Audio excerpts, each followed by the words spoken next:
Рада всех приветствовать на канале. Сегодня я начинаю делать наливку.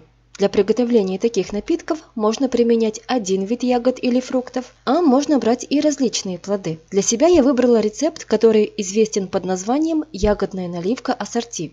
Готовить ее из всех видов ягод, которые вы сможете получить в течение лета. Благодаря такому разнообразному составу напиток получается с неповторимым ароматом, богатым вкусом и насыщенным цветом. Ее еще называют рождественская наливка, потому что готова к употреблению она будет как раз на этот праздник. В разных источниках есть определенные различия в способах приготовления и пропорциях основных ингредиентов. Что касается пропорций, я нашла несколько вариантов рецептов и некоторые попробовала на собственном опыте. Итак, относительно количества ягод можно менять количество сахара и водки. Примерно это выглядит так. На каждые пол-литра ягод можно взять по столько же сахара и водки.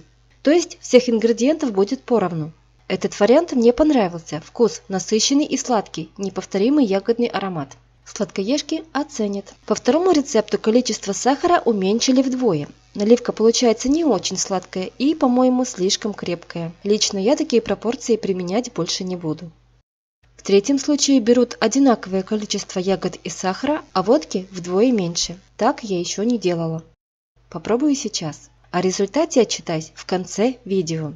В четвертой колонке сахара и водки в 2 раза меньше, чем ягод. Какие пропорции выбрать, зависит от ваших вкусов. Если не уверены в выборе, то можно сделать несколько вариантов небольшими порциями. Например, за единицу измерения взять не пол-литровую банку, а стакан. Способов приготовления есть 2. Первый заключается в том, что ягоды помещаются в банку и засыпаются сахаром.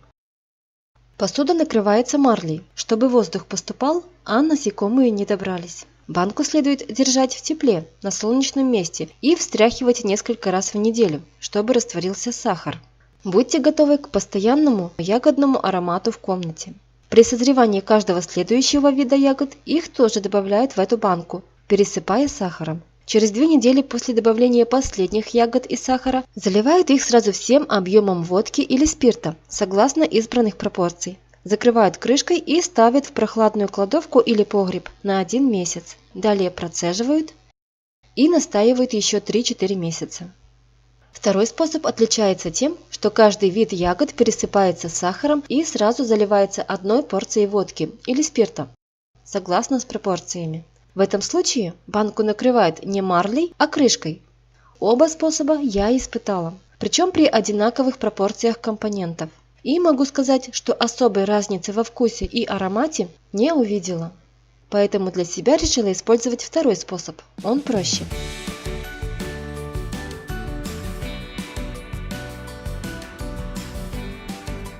Когда созрела красная смородина, бросаем и ее вместе с сахаром и стаканом водки. Все ягоды, конечно, должны быть спелыми, не порченными и помытыми.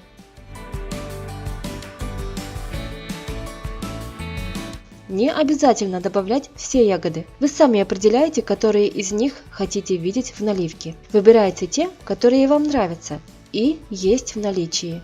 Главное соблюсти рецептуру. Например, если всех ягод в наливке за лето наберется 3 кг, то сахара тоже 3, а водки в моем случае 1,5 литра. А в первом варианте было бы 3 кг ягод, 3 кг сахара и 3 литра водки. Кстати, косточки таких ягод, как вишня, черешня и абрикосы, можно удалить, но так делают не все.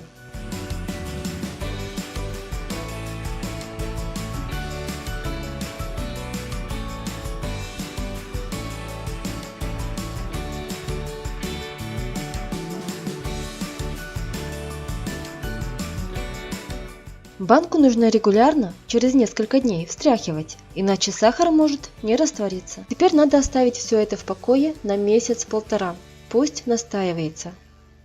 После этого процеживаем. Интересно, что среди плодов я вижу все, кроме абрикосов. Они, вероятно, растворяются. Те плоды, которые не имеют крупных косточек, можно использовать повторно для десертов или как начинку. Они довольно сладкие, но надо иметь в виду, что они под градусом и для детей не подходят. Процеженную наливку хранят еще 3-4 месяца. После этого она полностью готова. Я попробовала и поняла, что третий вариант рецепта мне не подходит. Наливка получилась слишком сладкая, густая и тягучая. Так что лучше брать поровну сахара и водки, а это либо первый вариант, либо четвертый. Придется добавить еще водки, чтобы зубы от солода не свело. Но это только мое личное мнение, каждый может выбирать пропорции по своему вкусу. На Рождество будем смаковать вкусным напитком собственного производства. Среди зимы кажется настоящим чудом легкий аромат и вкус лета в бокале. Спасибо за внимание, вкусной вам наливки и до встреч в следующих видео.